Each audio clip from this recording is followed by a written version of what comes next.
6 വർഷം മുൻപ് വാഹനാപകടത്തിൽ 21 വയസ്സുള്ള മകനെ നഷ്ടപ്പെട്ട ഒരു അമ്മ തന്റെ ദുഃഖം പ്രകടിപ്പിച്ച് ഫ്രാൻസിസ് മാർപ്പാപ്പയ്ക്ക് കത്തെഴുതിയിരുന്നു. ഈ കത്തിന് പിതാവ് നൽകിയ മറുപടി സന്ദേശമാണ് പിയാസ സാൻ പിയട്രോ എന്ന മാഗസിൻ പ്രസിദ്ധീകരിച്ചിരിക്കുന്നത്. എല്ലാ മാസവും ഈ മാഗസിൻ പരിശുദ്ധ പിതാവിനെ അഭിസംബോധന ചെയ്തുകൊണ്ട് ഒരു അധ്യായം പ്രസിദ്ധീകരിക്കുന്നു. ഇത്തവണത്തെ പതിപ്പിൽ പ്രസിദ്ധീകരിക്കാൻ മകനെ നഷ്ടപ്പെട്ട ദുഃഖിതയായ അമ്മ അയച്ച കത്തും അതിന് പരിശുദ്ധ പിതാവ് നൽകിയ മറുപടി കത്തുമാണ് തിരഞ്ഞെടുത്തിരിക്കുന്നത്. ദുഃഖിതയായ അമ്മ മാർപ്പാപ്പയ്ക്ക് അയച്ച കത്തിൽ തന്റെ മകന്റെ മരണശേഷം താനും ഭർത്താവും അനുഭവിച്ച നഷ്ടവും വേദനയും ദുഃഖവും വിശ്വാസത്തിൽ വന്ന പ്രതിസന്ധിയും സിൻസിയ എന്ന അമ്മ വിവരിച്ചു.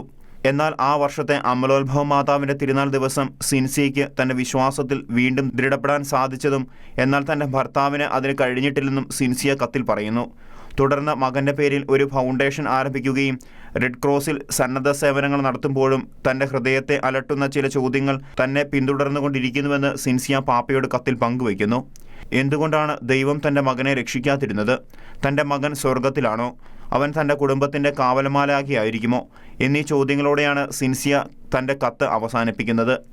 മക്കളെ നഷ്ടപ്പെട്ട മാതാപിതാക്കളെ ആശ്വസിപ്പിക്കാൻ വാക്കുകളില്ല എന്ന വാചകത്തോടെയാണ് മാർപ്പാപ്പ തന്റെ മറുപടി കത്ത് ആരംഭിക്കുന്നത്. എപ്പോഴും പരിശുദ്ധ മറിയത്തിന് മാധ്യസ്ഥം തേടുക എന്ന ആമുഖമാണ് സിൻസിയയുടെ ചോദ്യങ്ങൾക്ക് ഉത്തരം നൽകുന്നതിന് മുൻപ് പാപ്പ പറഞ്ഞ വാക്കുകൾ. ഒരു ദിവസം വീട്ടിൽ നിന്ന് പോയ മക്കൾ പിന്നീട് തിരിച്ചെത്താത്തതിൽ ദുഃഖമനുഭവിക്കുന്ന അമ്മമാരുടെ വേദന അവരെ ആശ്വസിപ്പിക്കാൻ പരിശുദ്ധ അമ്മയ്ക്കേ കഴിയൂ എന്ന പാപ്പ ഓർമ്മിപ്പിച്ചു. നിരപരാധികളുടെ സഹനങ്ങൾ പലപ്പോഴും ചോദ്യചിഹ്നമാണ് എന്ന മറുപടിയോടെ എല്ലാ ചോദ്യങ്ങൾക്കും ഉത്തരങ്ങളും അസാധ്യമാണെന്ന് മാർപ്പാപ്പ വിശുദ്ധീകരിച്ചു.